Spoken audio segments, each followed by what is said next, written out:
Welcome, everyone. Welcome to Play It Forward, and happy Friday. Happy Friday. It's a really nice day out today. Yes. Really sunny out. And it's the Roth Regatta today, so good luck to everyone racing their boats. Woo-hoo. Yes, we are here live, coming to you from WUSB.FM,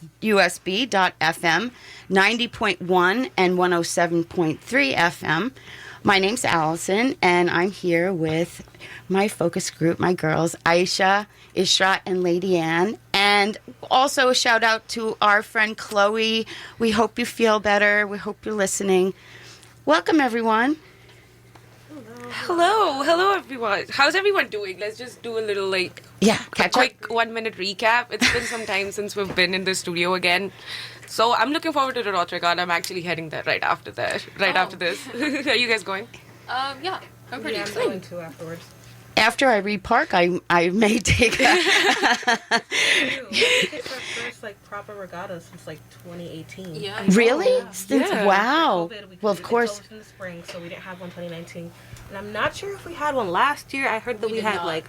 someone told me had a virtual. I'm like, that doesn't seem like it works. A But virtual we did not regatta. have a regatta. Wow, so Although they you- are live streaming it this year. If you can't Yeah. go, the School of Journalism also does a live stream. And I think the school also has a live stream up on their Instagram. Cool. Awesome. Are you guys rooting for anyone, or... I mean, I'm not sure how it really works. Explain it. Honestly, I'm just excited about enjoying the sun out today. It's been so long. The weather fluctuations have been insane this week. So I'm just excited for the sun. Like sweaters one day, shorts the I next. know. Well, hey, everyone. We every 2 weeks, we discuss the fentanyl opioid crisis that is plaguing our nation. Overdose is the leading cause of death of people under 50. The U.S. government has seized enough fentanyl this year to give every American a lethal dose. It is a chemical attack on our kids. 289 a day equals every 5 minutes. So from June 2020 through May 2021, there were over 100,000 overdose deaths, 2/3 from fentanyl and synthetic opioids, up 30% from the year before. These are startling numbers, and we as a group feel it is so incredibly important to share this pertinent information. Okay, so For today's show, we're going to be talking about the Narcan training we had on campus recently, this Friday, I believe the 27th. And before we start, actually a quick shout out. I would like to thank Allison for arranging this and actually making it possible for us on campus. And we're now all Narcan trained. Yeah. And we're prepared. yes, it's very, very, very important. I think it will be. We should explain to everybody what exactly Narcan training is. So, but first, I just also want to shout out to Gina Chinese from the Community Action for Social Justice. She's the one that did the presentation for the class. They are a nonprofit organization that fosters improved health and quality of life for Long Islanders impacted by drug use, incarceration, homelessness, and chronic disease. This past Wednesday, she Narcan trained Dr. Kathy Marone's Sociology of Drugs and Alcohol class, and everyone received a life-saving Narcan kit. So let's start by explaining, what is an opioid overdose? Well, the first thing you have to understand is the effect of opioids on your central nervous system. Basically, they depress it and they initiate the body's endorphins and slow down your breathing. So Gina was telling us that the biggest indicator that somebody is overdosing is that they having trouble breathing and they can't breathe and they might have bluish tint due to lack of oxygen. Their lips, fingers. Yes. Yeah. So we learned how to respond to an opioid overdose, and we were taught how to administer Narcan. So Narcan is an intranasal spray, and it rapidly reverses an opioid overdose. It is an opioid antagonist, which means that it attaches to opioid receptors and reverses and actually blocks the effect of other opioids. So for a set amount of time after administering Narcan, those who have received Narcan will not be able to achieve a high at all. The receptors will be completely blocked. So naloxone, which is the brand name for Narcan is a brand name, so naloxone is the actual name. It can quickly restore normal breathing to a person if their breathing has slowed or stopped because of an opioid overdose. But naloxone has no effect on someone who does not have opioids in their system, and it is not a treatment for opioid use disorder. And Opioids can include heroin, fentanyl, oxycodone, sometimes called OxyContin, hydrocodone or Vicodin, codeine, and morphine. I just want to point out that Narcan will not work on an overdose due to cocaine or other illicit drugs. It is primarily for any type of opioid. Yeah, and also the fact that I would like to point it out again that it does not have any harmful effects if it is given to someone who does not have an overdose. Nothing will happen to the person. And also another important thing I learned through this training, which I didn't know, like everyone has different symptoms and everything. But I always thought, which I feel like can be a misconception with everyone else too, when someone is overdosing, they don't always turn blue. You say their lips, their fingernails, they turn blue, but that's not always the case. So we actually did learn a lot of things. I also have like another misconception I wanted to talk about. Gina said that a lot of the overdoses on opioids are pills that have been prescribed. So I just wanted to point out that you can overdose on prescription pills too, and Narcan will still work on them. So yeah. Yeah, and we could thank Big Pharma for that, right? That's one of Aisha's passions is tackling Big Pharma. So I just want to mention that while we were distributing the Narcan kits, Dr. Marone handed over the microphone to me, and I just want to say on behalf of my family, we are so honored that this Narcan training is named after my little brother, Steven Robert Van Cott. We started this training back in 2019. My little brother, unfortunately, passed of an accidental overdose in 2017.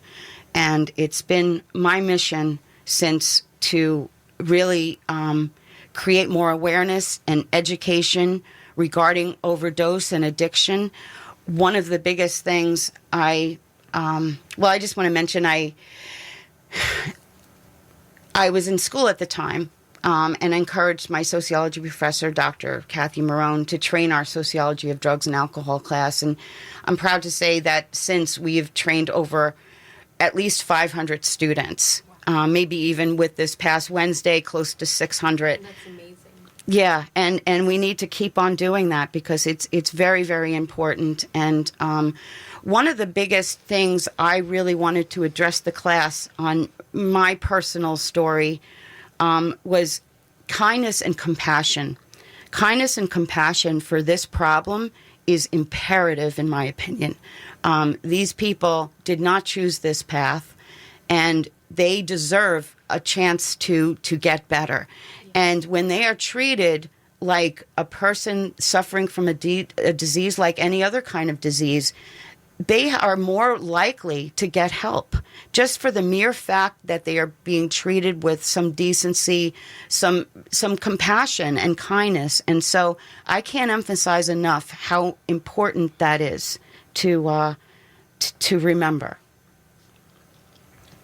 I agree. I mean, it's all about ending the stigma and treating just substance abuse as a disease, addiction as a disease. And you talked about an accidental overdose, and I just wanted to mention that in the news recently, a lot of teens have been dying of accidental overdoses.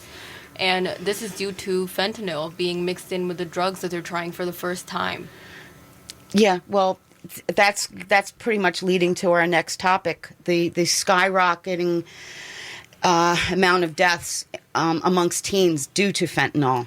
Yeah, and I feel like it really needs to be said that one of the possible reasons why this happens is because the teens, they don't know what they're asking and what they're, getting. And so because of that, when they try something for the first time, they don't have any built tolerance to it, right? Yeah. And then so what happens is that when you're doing some drug in, as it is, you have no tolerance to it, you will have some, really strong reactions to it. But if anything as dangerous as fentanyl is added to that, you never know how your body can react. And that is the reason why when such a large amount of substance is added to their body and their body is absolutely not used to it, reactions like this do happen. And it's really sad that there is a lack of education for this. And people do need to know that fentanyl is being found in so many of the drugs being, distributed around. And it really, really needs to be taken care of and taken note of. I just wanted to mention at the Narcan training, we also got fentanyl testing strips, which are very important in terms of harm reduction. We can use them to test if a drug has fentanyl or not for safety. Yeah, and that again, as we talked about on our last show, is not encourage. This does not encourage drug use. The reality is, kids are going to do this anyway, and so to have these resources is very, very important. It's part of harm reduction. Definitely, it's not about enabling. It's all about prevention, and that is so important that people realize the difference between the two. So, Lady Ann, why don't you mention some of the statistics that we have discovered recently? So the CDC had a recent study done on the rise in overdose deaths among teenagers in the U.S., and they found that it's almost doubled in the year 2020. The study found that deaths from opioid overdoses in teens ages 14 to 18 increased by 94%. 94% between 2019 and 2020, and by an additional 20% between 2020 and 2021. So combined, that is an increase of 114% in a handful of years. And a lot of these overdoses are being found through fake versions of prescription drugs such as Xanax, Percocet, and Vicodin, all these drugs, their strengths fluctuate, and they've also contributed. So Friedman, the person who's leading the study, noted that teens urgently need to be informed about this rising danger. And I agree, teens don't know about fentanyl. They don't know about what they're accessing, and it's so dangerous. Actually, this is a funny kind of thing that you say that teens don't know. I feel like a lot of regular people also don't know if they're not part of like this niche like we are. Today, after getting breakfast, I was walking to the radio show and I ran into my friend and I was telling him about the show, and he didn't know about fentanyl, and he didn't even know about fentanyl. Well, he knew what it was, but he didn't know as much as we do. He didn't have all this information, and he didn't know which drugs they mix it in with and how to watch out for it. So I was explaining it to him and telling him about our show. But it just shows that there's a lot of people who are still uninformed. I encounter that often too when I talk about the show we do, and then I start getting into some statistics that we just happen to know, and it is kind of startling when so many people are like, "Wow, I had no idea about that." And as a parent myself, thankfully my daughter's old enough now; she's actually a nurse, and very much cares about this problem. But I can't imagine being a parent today of teens. It's actually quite scary, and I really encourage all the parents and grandparents and aunts and uncles listening right now, and teachers, even teachers, to talk about this with your kids. And I don't even think it's too young to start talking about this at ages 10, 11, 12, prior to the turbulent teen years, right? Yeah. Also, final season is coming up. That means college campus, people are going to be taking Adderall. Be careful. Yeah, you know what? Thanks for bringing that up. Yes. Test strips, please, people. Also, don't. First of all-nighters itself are not a good idea. Trust me, there's ice crashed during one of my tests because I was awake on 2 consecutive all-nighters. So I genuinely suggest do not. The 8-hour sleep theory before your test really, really works. The concentration is brilliant after that. Trust me. Yeah. The only time your memories are consolidated is in REM sleep. So get your sleep. Yeah. Very good points there, girls. That is a very good point. And Adderall is actually a very popular drug, especially during finals time.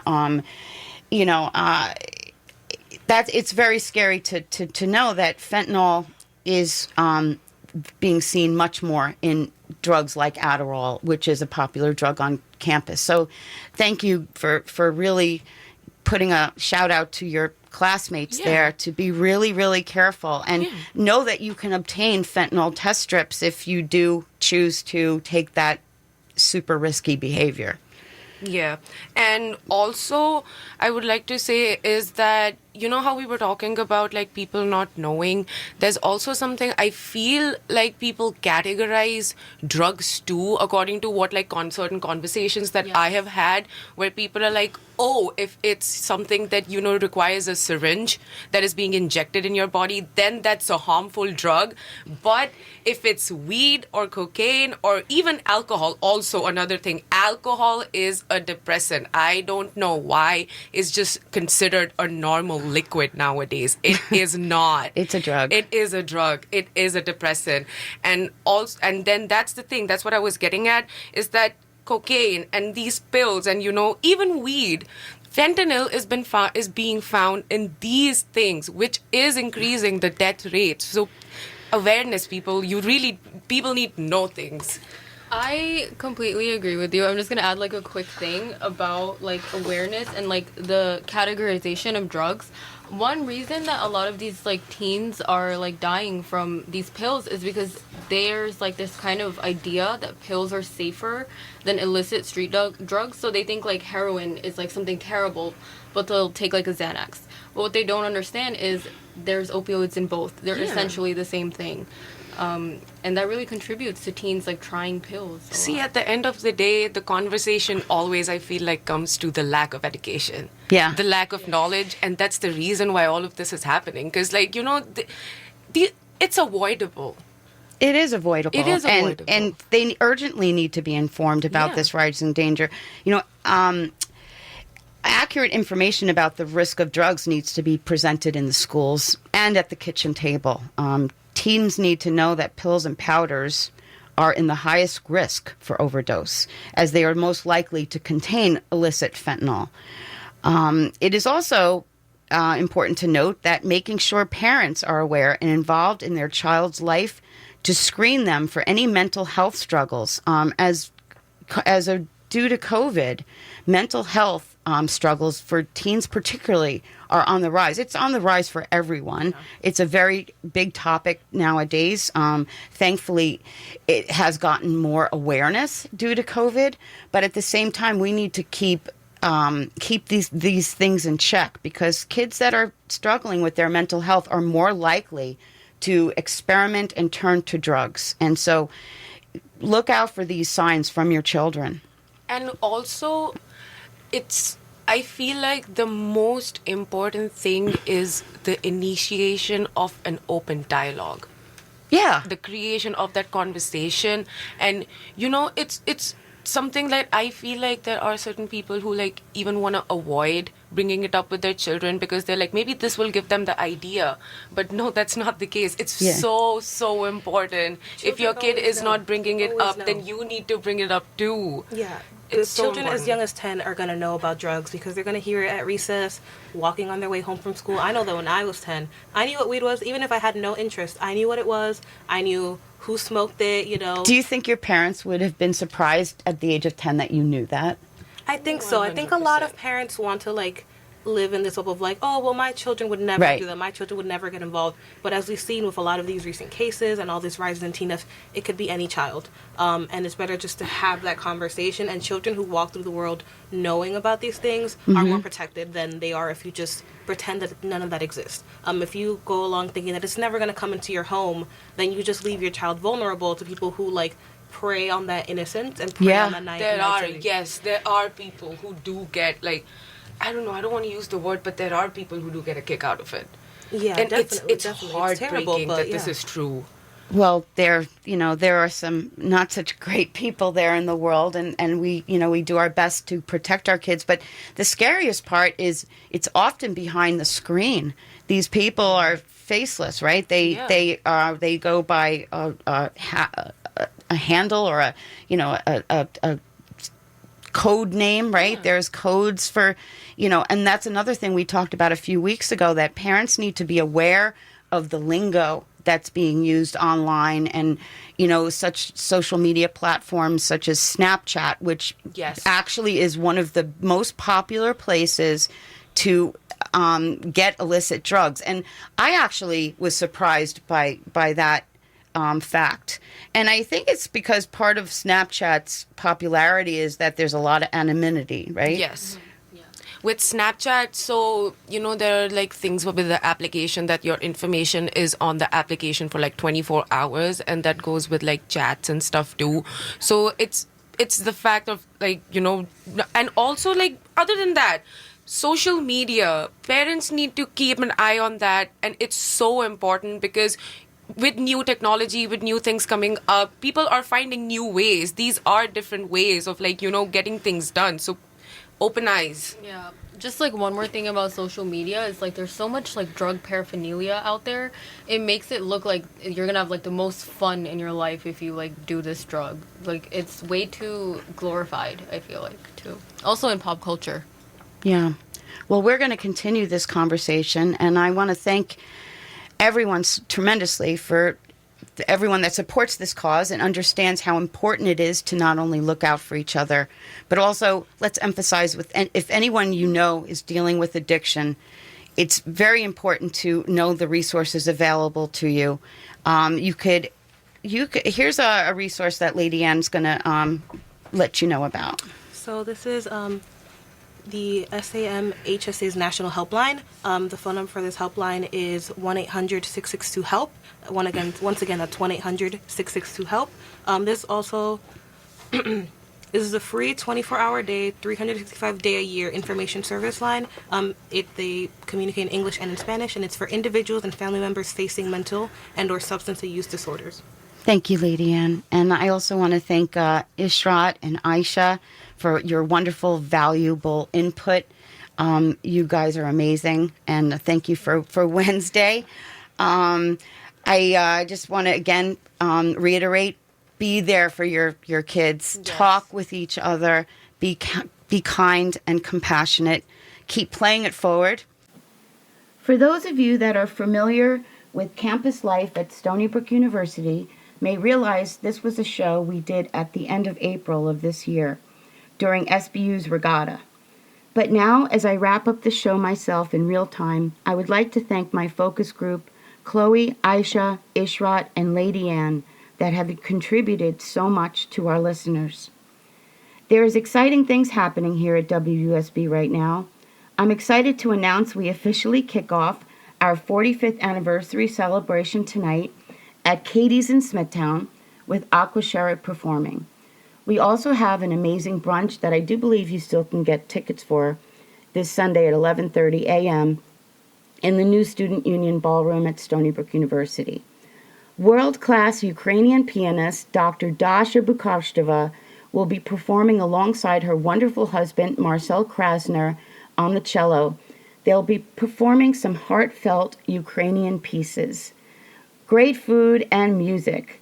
So also don't miss out on the big concert this Wednesday night, June 29th at Stoller Center. A lot of amazing bands and musicians will be performing. Randy Jackson of Zebra, Blue Oyster Cult, Jack LaCitra, amongst many others. Tickets are still available, so go to wusb.fm for more information. So as we all prepare for all of the celebrations that this time of the year brings, it is also incredibly important and responsible for all of us to watch out for our young people as they celebrate graduations, finals, proms, weddings, bachelor and bachelorette parties. There's a very high chance they may unknowingly experience the problem that is plaguing our nation and youth if they are not careful. I don't remember a drug culture being something that is of mass destruction or a chemical attack like it is now. I hope people realize this is happening. Fentanyl is killing not only just young people in our country, but there's enough that has already been seized to kill every single American. This is happening everywhere, and it has to stop.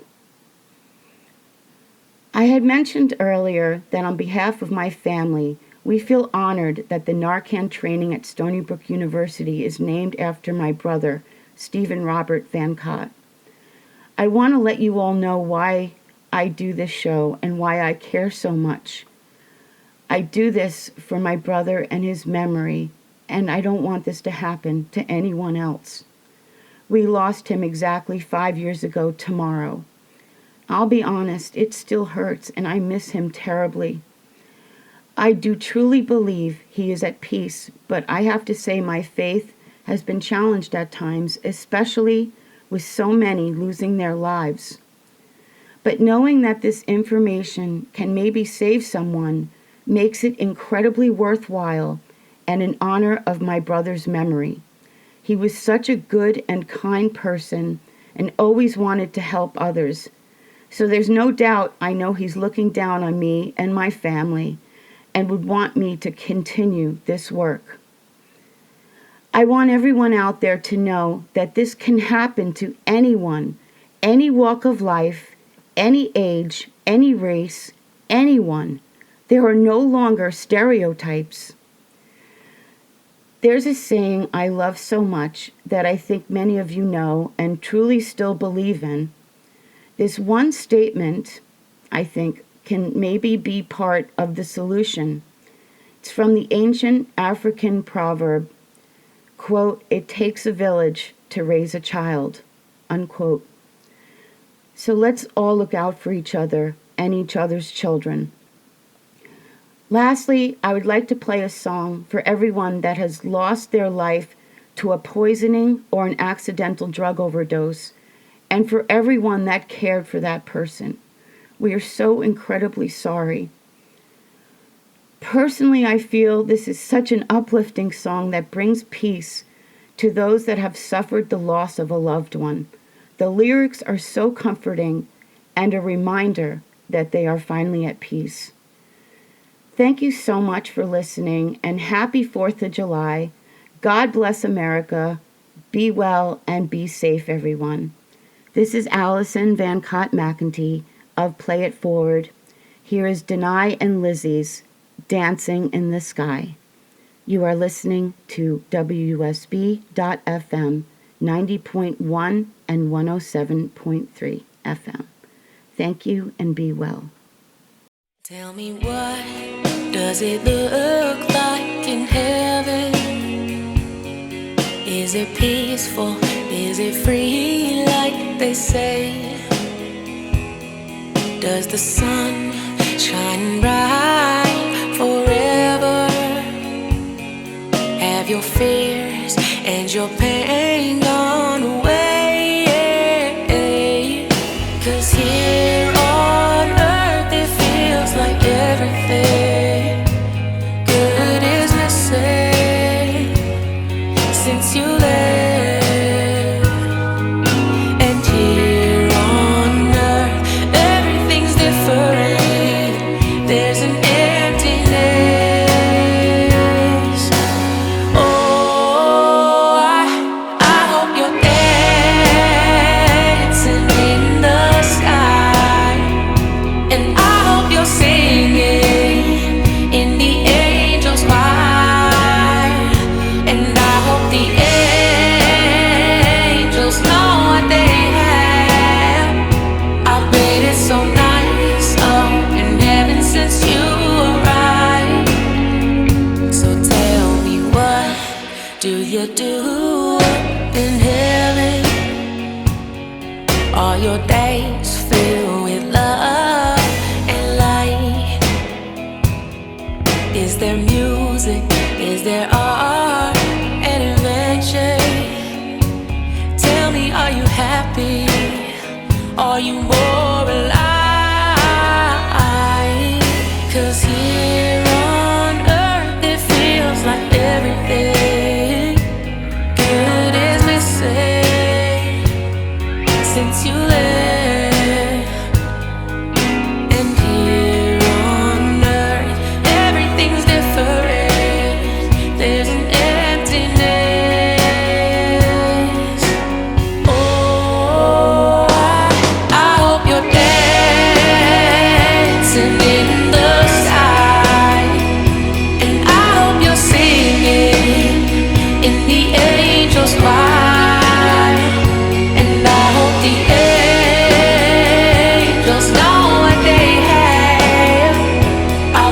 it so nice.